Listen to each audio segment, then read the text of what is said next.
Nang maaksidente ang mag-ina ni Francis, ay nakalimutan na niya ang Jade Fertility Clinic. Dahil lahat ay ginawa niya para huwag lamang mawala sa sarili. Dahil sa labis na pighati at pangungulila. Mahal na mahal niya ang kanyang mag-ina. Nawala na rin siya ng ganang manligaw man lang o tumingin sa ibang babae.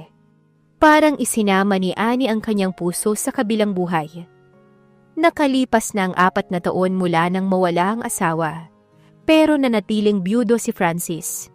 Pati na mismo ang biyanan niya na ina ni Annie ay nagmungkahi na sa kanya na mag-asawa siyang muli para hindi nag-iisa sa buhay. Francis, kahit na anak ko si Annie, ay hindi ko gustong manatili kang nag-iisa at nangungulila, iho. Sabi ni Mrs. Karen na manugang niya. Natitiyak kong ayaw din ni Annie na manatili kang nagsosolo sa buhay. Pero ma, wala na akong ibang maaaring mahalin kundi si Annie. Masaya na ako sa ganitong buhay. Walang makakapalit sa kanya sa aking puso. Napahinga ng malalim si Francis. Ipinasya niya na puntahan na ang address na tinitirhan ng mag-asawang naghanap sa kanya. Malayo ang lugar sa bayan pero nagtiyaga si Francis na hanapin ito. Ipinarada niya ang dalang truck sa harapan ng isang katamtaman ng laking bungalow. Lumabas ang isang lalaki na may edad sa kanya. Mr. Joseph Smith? Tanong niya. I am Francis Crawford. John told me you were looking for me. Oh yes, Mr. Crawford. Please come in. Nang makaupo na siya sa living room, tinawag ni Joseph ang asawa. Honey, this is Francis Crawford. Pagpapakilala ng lalaki sa panauhin. Nagkamay naman ang dalawa. Thanks for coming, Mr. Crawford. I am Raquel Smith. Pinagmasdan ni Francis ang mukha ng kaharap. Tila pamilyar sa kanya ito. Ewan ko kung natatandaan po ninyo ko. Pero ako ang nurse ni Dr. Suarez noon sa Jade Fertility Clinic, kung saan kayo matagal na pabalik-balik ng misis nyo. Ah, oo. Kaya pala pamilyar ang mukha mo, Mrs. Smith. Tawagin mo na lamang akong Raquel. Mabuti at natandaan mo kaming mag-asawa. Saad pa ni Francis. Sino ba namang makakalimot sa inyo? Bagay na bagay kayo. Ang makisig na cowboy at ang kanyang asawang beauty queen. Bago niya na pangasawa si Annie, naging Miss New York ang dalaga sa isang itinanghal na beauty contest para sa pagiging Miss America. Napangiti si Francis sa matamis na alaalang sumaglit sa kanyang isipan. May mahalaga daw kayong pakay sa akin. Naitanong niya sa kaharap na nurse. Oo, may katiwali ang nangyari sa fertility clinic na yon na dapat mong malaman. Isa sa inyong fertilized eggs ay naisalin sa sinapupunan ng ibang babae. Napataas ang isang kilay ni Francis. Hindi agad niya naintindihan ang sinasabi ng kausap. Isa sa aming fertilized eggs ni Annie? Paninigurado ng binata. Oo, kung natatandaan mo, gusto ninyong mag-asawa na magkaroon pa ng ibang anak, kaya kumuha ng 3 pang egg cells si Dr. Suarez sa initial process. Nang ma-fertilize yun, na-frozen yun, para sa darating na pagkakataong isasali ng mga ito sa misis mo. Ah, oo, natatandaan ko na. At sinasabi mo bang nailagay ang natirang fertilized eggs sa ibang babae? Tama, Mr. Crawford. Naipunla iyon sa ibang babae na wala kayong pahintulot. Alam kong wala kayong ibinigay na permission para dito. Tama ba ako? Of course, wala akong ibinibigay na pahintulot. Nawala na si Annie at nakalimutan ko ng tungkol sa extra egg cells. Natigilan ng lalaki nang ma-realize ang sinasabi ng nurse. Teka muna, sinasabi mo ba na anak namin ni Annie ay nasa kung saan at isinilang sa ibang babae? Hindi pa isinisilang, pero buntis na ang babae. Mga 2 buwan na marahil. Hindi pa isinisilang ang sanggol. My God! Bulalas ni Francis. At nanlambot siya. Tinanong ko si Dr. Suarez kung tama ba ang ginawa niya. Pero sinabi niya na kung wala na ang misis ninyo, hindi na mahalaga ang inyong pahintulot. Pero alam kong nagsisinungaling siya. Gusto niyang kumita at nagkataong walang ibang donor nang lumapit ang babae sa aming fertility clinic. Hindi nakapagsalita si Francis. Nagulat siya sa nangyari. Paulit-ulit kong sinabi kay Dr. Suarez na mali ang nangyari. Na biologically, iyo at ng iyong misis ang batang yun at kailangan mong malaman to. At hindi rin makatarungan para sa babae dahil iligal ang nangyaring yun. Maaaring makasama kay Raquel ang ipinagtapat niyang ito at baka matanggal siya sa trabaho. Sabi ni Joseph. Pero hindi kaya ng konsensya niya ang ipagwalang bahala ang ganitong katiwalian. Tinawagan ko na rin ang babaeng napagpunlaan at sinabi ang lahat. Kayo na ang bahalang gumawa ng susunod na mga hakbang. Nagawa ko na ang tungkulin ko. Sabi ni Raquel. Sana'y ma-realize ninyo ang pagmamalasakit ni Raquel, Mr. Crawford. Saad ni Joseph. Sana ay ipaglihim na lamang ninyo ang kanyang pagtatapat. Of course, Mr. Smith, naiintindihan ko. Pero kapag isinilang ang anak ko sa babaeng yun, nangangahulugan bang sa kanya na yun? Hindi, kung wala kayong pahintulot. Hindi ko alam ang mga legal na karapatan niya. Ngayon lamang kasi may ganitong pangyayari sa klinik. Isinuklay ni Francis ang mga daliri sa buhok. Sino ang babaeng to? Ang tanging alam ko lang ay ang kanyang pangalan at address. Maxine Ruiz. Isa ba siyang Latin American? Hindi. Isang Filipina. Isang overseas Filipino worker na nagtatrabaho sa isang babies department store na narito sa Dallas. Heto ang kanyang address. Alam ba niya ang katiwalian na kaugnay ng kanyang in vitro artificial insemination? Hindi, dahil nabigla lang din siya nang malaman ng mga pangyayari. Halos mataranta nga eh. Nayanig din ako sa ipinagtapat ninyo. Hindi ko maintindihan ang nararamdaman ko ngayon nang malaman kong meron kaming isa pang baby ni Annie. Nawala na rin ang anak kong nabuo sa fertility clinic nang maaksidente siya.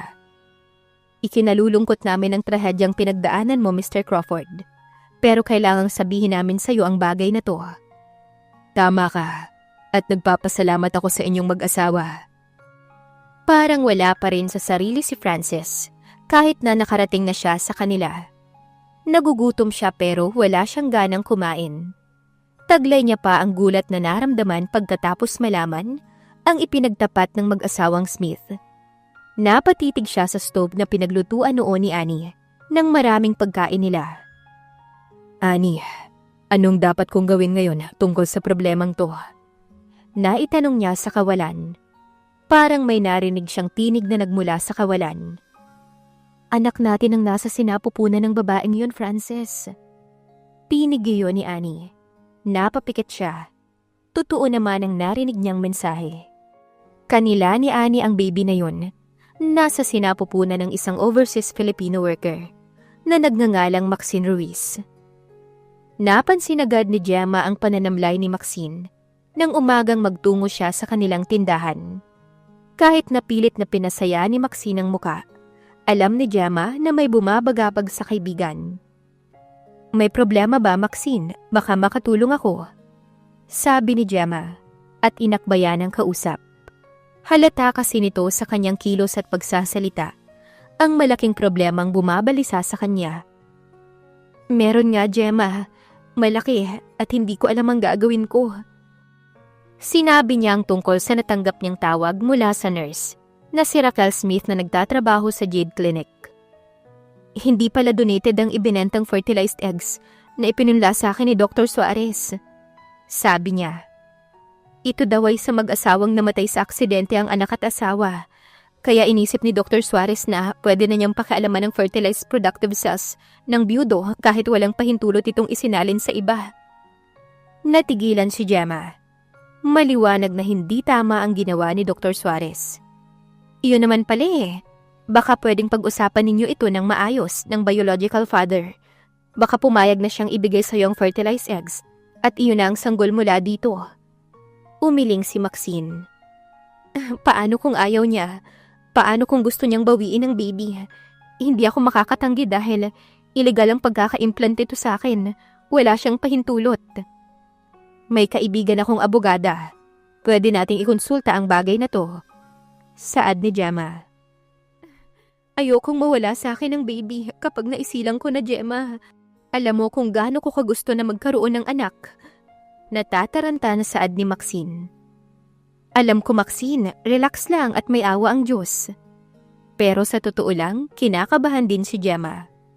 Maliwanag na kayang-kayang bawiin ng biological father ang anak na isisilang ng kaibigan niya. Ito din ang sinabi ng kaibigan niyang abogada. Ang pinakamaayos na mangyayari ay ang pag-uusap ninyo ng biological father. Baka pumayag siya na magkaroon na lamang ng visitation rights at manatili sa iyo ang baby. O kukunin niya to at ikaw ang magkakaroon ng visitation rights. Hindi. Naiiyak na saad ni Maxine. Hindi ko gustong ganyan ang mangyari. Gusto kong masolo ang anak ko. Natigilan sina Jama at ang abogada. Awang-awa sila kay Maxine ng sandaling iyon. Ilang araw ang nagdaan. Araw ng linggo nang may kumatok sa tindahan na pinapasukan ni Maxine. Agad siyang sumilip at nakita niya ang anyo ng isang matangkad na lalaki na nakasuot ng sombrero. Kinutuban kaagad siya kung sino ang panauhin. Gayunman ay nagpakatatag siya at inihanda ang sarili. Binuksan niya ang pintuan. Nag-usap sila ng bisita sa wikang Ingles. Sino po sila? Sarado po kasi ang tindahan namin kung araw ng linggo. Hindi naman ako mamimili. Gusto ko lang makausap si Maxine Ruiz. Ako nga po si Maxine Ruiz, sir.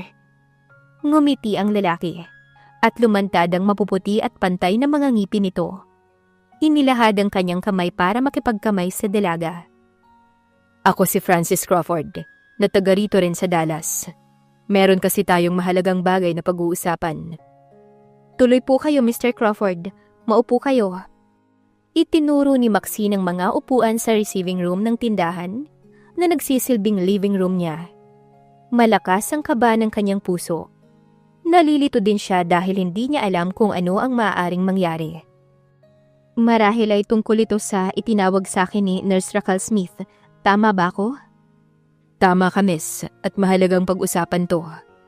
Napabuntong hininga si Maxine. Sa simula pa lamang, gusto kong malaman mo na wala akong nalalaman tungkol sa fertilized eggs na pinunla sa akin, maliban sa ito ay donated at ibinenta sa akin ni Dr. Suarez sa Jade Smith. Alam ko, wala kang dapat na alalahanin sa bagay na yon. Pero anong gusto mong mangyari, Mr. Crawford? Hindi ko malaman.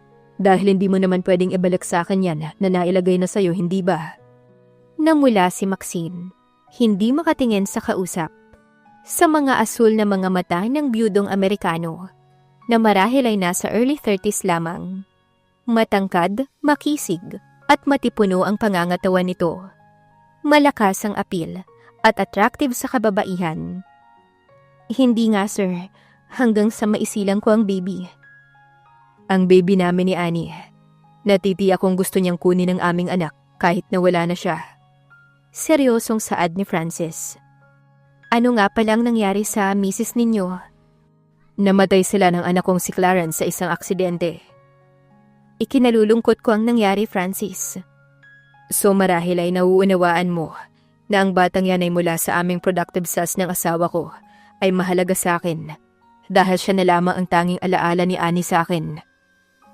Namasa sa luha ang mga mata ni Francis at naawa dito si Maxine. Oo, nauunawaan ko. Pero sana'y maunawaan mo rin na mapapamahal sa akin ang baby dahil nasa tiyan ko siya ng 9 na buwan at magiging masakit sa akin na mapawalay pa siya sa akin. Ngumiti si Francis. Napakaaga pa para pag-usapan natin to, Miss Ruiz. Ni hindi pa halatang buntis ka. Namula naman si Maxine. Sandali lamang at kukuha ko ng kape at nang makapagmerienda tayo. Sabi niya para hindi siya mataranta. Pinagmasdan naman ni Francis si Maxine habang patungo ito sa kusina. Noon lamang siya nakakita ng Filipina sa personal. Alam niyang maraming magagandang Pilipina. Dahil ilang ulit na ring nanalo sa Miss Universe contest ang kandidata mula sa Pilipinas. Maganda si Maxine. Simple ang dalaga. At makikita mo ang kabutihan sa aura nito. Matangkad, kulay honey gold ang kutis, at maiitim ang mga mata nitong tila nangungusap kung tumitig. Matangkad ito at abot hanggang batok ang maitim at makintab na buhok ng babae, at may mapupulang labi. Napangiti si Francis. Ngayon lamang siya nakapag-isip ng ganito sa isang babae. mula nang mawala ang kanyang asawa. Dahil kaya sa NASA sinapupunan ni Maxine ang kanyang anak? Habang nagkakape sila ay naipagtapat ni Frances na meron siyang maliit na rancho na pinanggagalingan ng kinabubuhay niya. Hindi niya binanggit na napakalawak ng kanyang mga lupain at isa siyang multimillionaire. Hindi naman halata dahil rugged ang suot niya, denim pants at checkered polo na mahaba ang manggas. Ayaw niyang magkaroon ng ideya si Maxine na napakayaman niya at baka makaisip na manghingi ng malaking halaga ang babae, kapalit ng pagpaparaya sa kanya ng isisilang na anak. Ako naman ang magtatanong, Miss Ruiz. Bakit kadalaga mong tao ay gusto mong magkaroon ng anak sa ganitong paraan? Nagkaroon na ako ng asawa, pero naanaldang kasal namin nang malaman ng asawa ko na wala akong kakayahan na mag-anak. Kaya ako naghangad na magkaanak sa pamamagitan ng in vitro artificial, kung saan fertilized na ang egg cell na napasok sa katawan ko. Ganun ba? Banayad na wika ni Frances. Well, tulad ng sinabi ko, mapag-uusapan naman natin ng maayos ang tungkol sa baby. Gusto ko lamang na mapangalagaan ang anak ko. Marahil ay higit na mabuting magkakilala muna tayong mabuting dalawa. Napangiti si Maxine dahil nagustuhan niya ang sinabi ni Frances. Magaan ang loob niya sa biyudong Amerikano dahil maginoo ito at hindi mayabang. Pwede ka namang laging mamasyal dito sa tindahan na pinagtatrabahuhan ko, sabi ni Maxine. Higit pa dyan ang gagawin ko, Miss Ruiz. Pero pwede bang tawagin kitang Maxine? At ako naman ay tawagin mo na lamang na Frances. Nakangiti na saad ng binata. Ikaw ang bahala. Mas madali nga siguro ang ganun sapagkat tila magiging madalas na ang ating pagkikita hanggang sa ipanganak ko ang inyong anak. Baka hindi doon matatapos ang ating pagkikita dahil kailangang alagaan natin ang bata at gabayan siya sa paglaki at pag-aaral. Baka by that time, kailangan ko nang makauwi sa amin sa Pilipinas. Hindi mo maisasama ang baby dahil wala kang maipapakitang ama niya. Baka magkaproblema ka sa immigration at ipaiwan ang bata sa pangangalaga ng social workers ng pamahalaan. Hindi nakakibo si Maxine. Bagay na hindi ko mapapayagan. Seryoso ang tinig ni Frances. Hindi ako makakapayag na mapahamak ang tanging alaala sa akin ni Annie. At hindi rin ako papayag, Frances. Hindi mauuwi sa ganon ang kapalaran ng bata. Salamat. Mabuti na ang iyong nagkakaintindihan tayo. Hindi ba, Maxine? Oo naman. Makakaasa ka sa akin, Frances. Bahagyang saad ng dalaga na kinangiti naman ni Frances. May mabuo kayang pagtitinginan sa pagitan ni na Frances at Maxine? Abangan sa susunod na kabanata.